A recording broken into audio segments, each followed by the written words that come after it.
এখনো যে সিগন্যালগুলা তারা মানতে একটু সমস্যা হচ্ছে, অনেকে এখনো বুঝে না জেব্রা ক্রসিং কি। আস্তে আস্তে তারা বুঝবে, আমরাও চেষ্টা করতেছি তাদেরকে অ্যাওয়ারনেস করার জন্য। এটা হচ্ছে DRSP, Dhaka Road Traffic Safety Project, অর্থায়নে জাইকা, আর এখানে কাজ করতেছে DNCC, DMP, Dhaka Metropolitan Police, আর ঢাকা নর্থ সিটি কর্পোরেশন। তো এটা হচ্ছে পরীক্ষামূলক পথচারী পারাপারের একটা প্রকল্প। এখানে মিরপুর কলেজ আর অপোজিটে হচ্ছে হার্ট ফাউন্ডেশন। এই রাস্তার মাঝখানে হচ্ছে জেব্রা ক্রসিং আছে। তো রাস্তার দুই প্রান্তে দুইটি ট্রাফিক পুল আছে। তো এটা কার্যক্রমটা শুরু হয়েছে আপনার এপ্রিলের 20 তারিখ থেকে এবং এটি শেষ হবে মে মাসের 8 তারিখে। এই লাইটে একটা নির্দিষ্ট সময় দেওয়া থাকবে, একটা নির্দিষ্ট সময়ের মধ্যে ভেহিকেল বা যানবাহন থেমে যাবে এবং পথচারী পারাপার হবে। তাই প্রাথমিক অবস্থা হচ্ছে এখন যারা পথচারী আছে তারা খুবই সন্তুষ্ট, কারণ সিগন্যালের মাধ্যমে তারা রাস্তা পারাপার হতে পারতেছে। এটা খুবই সন্তোষজনক একটা ব্যাপার।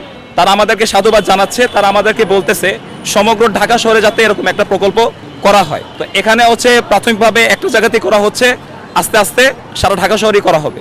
যানবাহন যারা চালাচ্ছে ভেহিকেল, তাদের ক্ষেত্রে যে সমস্যাটা হচ্ছে, তারা এখনো যে সিগন্যালগুলা তারা মানতে একটু সমস্যা হচ্ছে, তারা বুঝতেছে না, অনেকে এখনো বুঝে না জেব্রা ক্রসিং কি। অনেক সময় দেখা যায় অনেক যানবাহন জেব্রা ক্রসিং এর মধ্যে থেমে যায়। তো আস্তে আস্তে তারা বুঝবে, আমরাও চেষ্টা করতেছি তাদেরকে অ্যাওয়ারনেস করার জন্য। এভাবেই চলছে। আজকে 11:30টার দিকে 30 মিনিটের জন্য আমাদের ট্রাফিক পুলে একটু টেকনিক্যাল ইস্যু ছিল, এই কারণে হচ্ছে একটু বন্ধ ছিল। তো সেই সময়টা আমরা ম্যানুয়ালি আমরা টাইম কাউন্ট করে পথচারীদেরকে রাস্তা পারাপার করিয়েছি। না, সেক্ষেত্রে কোনো সমস্যা হয়নি। আমরা যেহেতু একটা নির্দিষ্ট সময়ের মধ্যে আমরা পথচারীদের রাস্তা পারাপার করাইছি, সব ঠিক আছে।